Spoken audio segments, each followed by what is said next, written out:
Xbox finally admits that it was wrong. What's up, y'all, and welcome to Xbox Ready, my YouTube channel that is all about Xbox. And in today's video, we're going to talk about Microsoft's decision to reverse one of their most controversial moves yet, an update for one of Xbox's most underrated features, how Xbox is dominating in this surprising way, and then I'll wrap up the video talking about my time braving the world of Chang Fallen Feathers. You don't need to click on a YouTube video to realize that things are getting more expensive. Chances are, in the past year or so, you've gone to the grocery store, the gas station, your favorite restaurant, only to be so disappointed when you found out that they raised the prices. Tech and video games is no different. In the video game community, people have been talking about this for months at this point, starting with, I would say, the price of the PS5 Pro. And then the Nintendo Switch 2 was revealed. Oh my gosh, this is $450, and what? They're gonna start charging $80 for first-party games like Mario Kart World? What kind of world are we living in? We just got from $60 to $70 games, and then a couple years later, games are gonna go up again? Microsoft, Xbox, they're of course no stranger to this.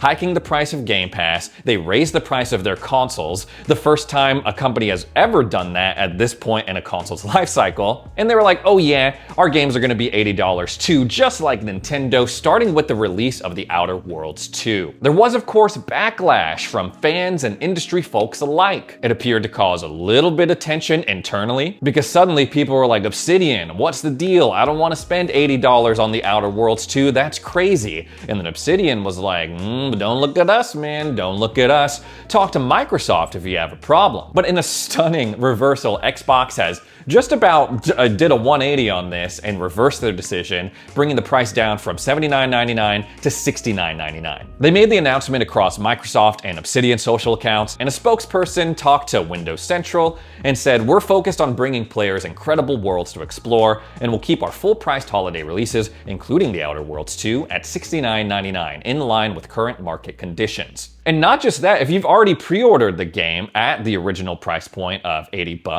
Microsoft is going to refund you, giving you the ability to pre-order the game at the new lower price point. I'm just absolutely shocked because, I can't think of a time where a major corporation has raised the price on something and then brought it down. There's obviously been a lot of examples of companies releasing a product and then as time goes on, it gets cheaper. But typically, once the price of something goes up, it stays there. I almost expected Microsoft, Xbox to double down, to really be like, yeah, Outer Worlds 2, it's like that. It's a really great game. It's worth $80. It's worth every penny. I was also under the assumption that Xbox was trying to use these new increased prices to push more people to Game Pass. Well, you don't want to pay $80? Well, why don't you try it out on Game Pass for $20? And if you don't like it, you could just cancel it. But chances are you're going to forget that you subscribed to it and it's going to roll for a couple of months. I don't really know what drove this decision. It's obviously fair to the Obsidian team because when they were making this game, they were operating under the assumption that it was going to be $70.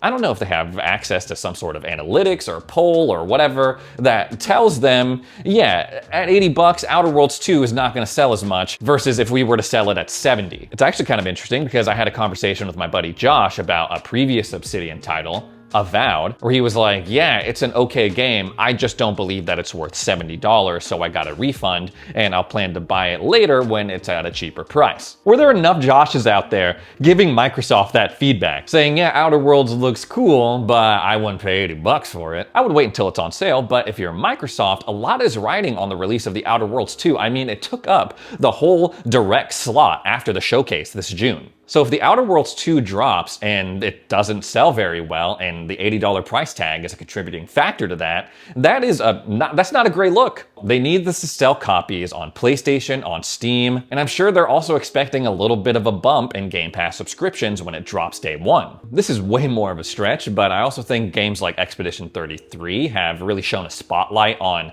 how games should be priced or how consumers think they should be priced. $80 for The Outer Worlds 2 when a game like Expedition 33, the Game of the Year frontrunner, is $50, that's enough to make people go, what's going on here? No matter what you personally were prepared to pay for The Outer Worlds 2, whether you pre-ordered it, whether you were like, I'll just try it through Game Pass, I think this is the right move for Microsoft. They need to set Obsidian and The Outer Worlds 2 up for success, and I'm not saying that an $80 price tag was going to be the final nail in the coffin, that was going to be the sole contributing factor to making this game flop, but by taking that out of the equation, taking out those headlines, It's just one less controversial thing to surround the launch of this game. Now Obsidian and fans of the game, people who want to play this game, can just focus on the game itself rather than the price tag. Let's move on to another bit of Xbox news. Last week, we talked about an update coming to the PC Xbox app that would enable you to stream games that you own directly from the app. No longer would you have to use a browser,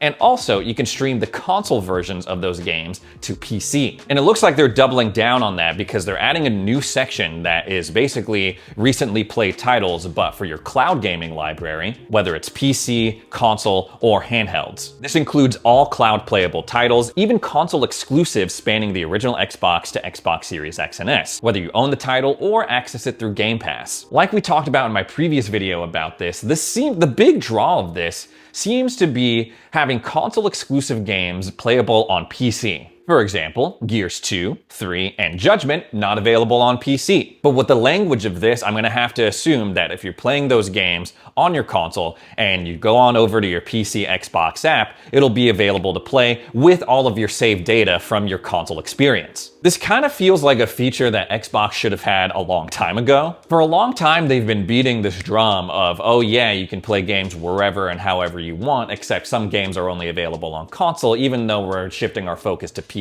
and cloud. Oh yeah, but on the cloud, only some games are available, like the games that are in the Ultimate Library. Oh yeah, we're also adding in stream your own games and doing that. Like this whole like segmented nature of those games across these devices, they need to work double time in order to bring the whole ecosystem and unify it. I don't know how they're gonna do that, transitioning away from console versions of their games to PC only games that run on like this console PC hybrid, continuing to work on Play Anywhere, even though we kind of know that's flawed. I'm noticing that Wu-Chang Fallen Feathers, which we're about to talk about, is not Play Anywhere anymore, even though it's gonna be added to Game Pass. So when even big partners like that can pull out of the Play Anywhere initiative, it kind of raises some red flags, although I'm confident that Xbox will keep trying to work at it with these publishers. But let's move off of cloud gaming for a sec and take a trip down memory lane. Back in 2021, the hottest Xbox exclusive was Forza Horizon 5. It went on to be one of Xbox's most celebrated first-party games, achieving all sorts of accolades, a really high review score, and just overall longevity. But then 2024 came around and they were like, yeah, we're gonna start porting our games to other platforms. It's just gonna start with these four, we're gonna see how it goes, but it's not gonna be anything major. Fast forward a little bit further and they're like, yeah, we're bringing FH5 to PlayStation. Looking back on it now, it's obvious that Xbox was just experimenting to see how this whole multi-platform shift would affect their business. Back when they were first announcing all this stuff, I was like, yeah, if even one game makes money, one Xbox first-party title is a hit on any other console, they're gonna do it for everything else, or as many titles as they can, including the big hitters like Halo and Gears. And at the time, I remember people commenting, being like, Shrey, you're fear-mongering. They're not gonna do that. You're just trying to generate clicks, and here we are. Because it turns out, after years of PlayStation fans saying, oh, Xbox has no games, Xbox has no games, Xbox has no games, Xbox puts their games onto PlayStation and they're just eating them right up. Forza Horizon 5, Sea of Thieves at one point were at the top of the pre-order charts on the PlayStation Store. And even more impressive, Forza Horizon 5, a 4-year-old Xbox game, is the #1 selling game on PlayStation 5, ahead of even Monster Hunter Wilds. This would also put it ahead of games like Astrobot and Death Stranding 2. Now, there is a chance that I am taking a false victory lap here. Not that it's a victory for me. I don't get anything from them selling this game on PlayStation. There is a chance that this is absolutely fake news. It's being reported by this analytics firm that I've only seen pop up every now and then. You have to imagine that Forza and other multi-platform launches have performed well enough for Microsoft to say, yes, let's keep doing this. Let's keep it rolling, like with The Outer Worlds 2 or Gears Reloaded. And if franchises like Forza and Gears are getting ported to PlayStation, then yeah, that absolutely puts franchises like Halo, Fable, everything else on the table. But that's for future Ray to worry about. Right now, Ray has been playing Wu-Chang Fallen Feathers. Thanks so much for 505 Games for sending me a review copy. Wu-Chang Fallen Feathers is an action Souls-like game that's available literally right now via Game Pass Day 1. It follows the story of Bai Wu-Chang, who is a pirate. That wasn't clear to me that she was a pirate at the beginning of this,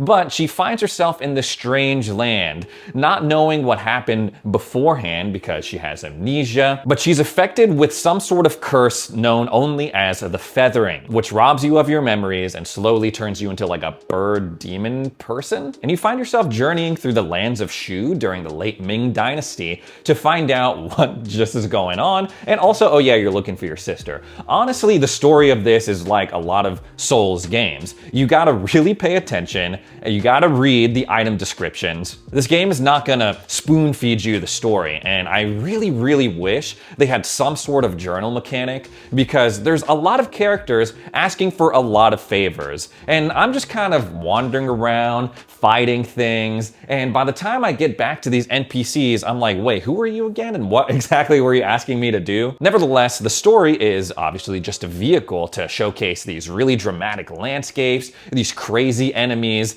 and these awesome boss fights. Like any game that claims Souls-like status, it can be pretty brutal and unforgiving sometimes. And no, there's not a difficulty slider, there's not an easy mode, not as far as I know. There were definitely times where I was like, damn, I really want to just throw my controller because I dodged backwards off of a cliff, or I walked into a room and I got locked into an animation of me just getting like stabbed over and over again and jumped by some other people. For anyone who's played Elden Ring, the sites of grace in this are known as shrines. You level up, you can get all your stuff back at the cost of enemies repopulating the map. There was a couple of times where I found the placement of the shrines a little questionable, maybe a little bit too far. But when I saw how interconnected the map was, I was like, oh, okay, I'm like literally just right around the corner. I just gotta unlock a certain door. There was one time I went up to a shrine, I was like, oh, thank God, there's a shrine. I could pray at it, and like basically this is my new checkpoint. Only for the shrine to erupt, and underneath there was like this giant monster that I had to defeat. I was like, what is this? I do really like the combat of this game. There's at this point, for me, 5 weapon types: long sword, regular sword, spear, dual blades, and big ass axe. This game's version of an oversized weapon. You can also cast spells. This game gives you a really deep bag, which is satisfying when you're utilizing all the skills at your disposal, especially in these boss fights. When you're really in that groove and you're in that flow, dodging perfectly, generating Skyborn Might to cast spells, and also you're blocking at the perfect time, taking advantage of the couple of frames that you have between an enemy's combo pattern to chug a potion, switching out your weapon for other abilities. It's really cool. It has that same satisfying flow and feel that you will find in, a game like The Lies of P or Elden Ring or Wolong Fallen Dynasty. I was making my way along pretty well in this game. I mean, there were some frustrations, some annoyances. There are some parts of the map that I found more tedious than exciting or really interesting. And so far, there's only been one boss where I was like, this is boring. It was like a giant tree, and really I was just using a bunch of ranged attacks to burn it down. I was making my way through this game pretty well until I hit a brick wall. Commander Hong Lan, or whatever her name is, was just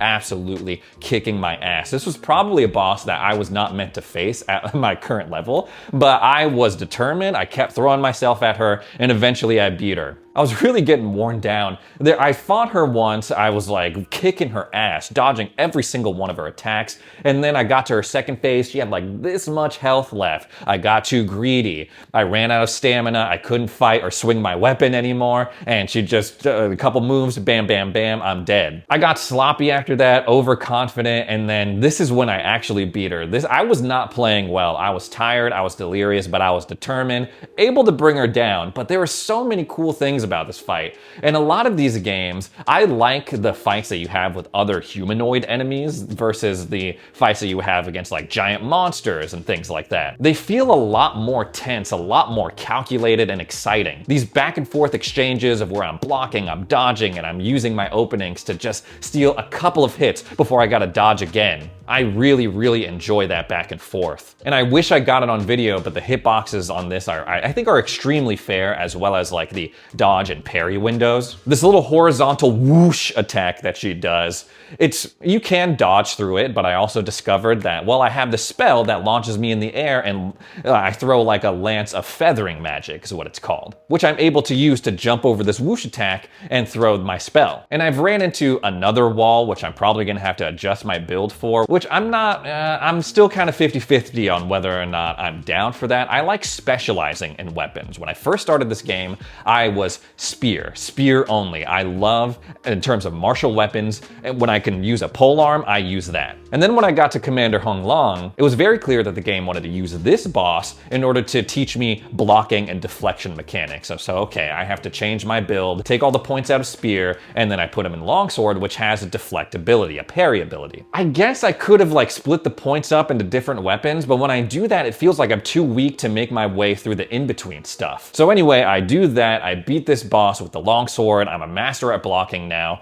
It carries me through the rest of this whole snowy area until I come across this big rebel commander guy. And I'm like, okay, well, he's pretty slow, I'm just gonna block him, except, ooh, yeah, blocking doesn't do anything to this guy in the same way it did with the previous area's boss. Whereas if I got a perfect deflection, a perfect parry, it would stagger the last boss. This guy doesn't care. So I'm perfectly blocking his stuff, and I'm not getting anything out of it. No stagger or poise break damage, no skyborn might. This is clearly a boss where the game doesn't want you to block. It wants you to focus on dodging and maybe casting spells. I don't know. I still have to figure it out.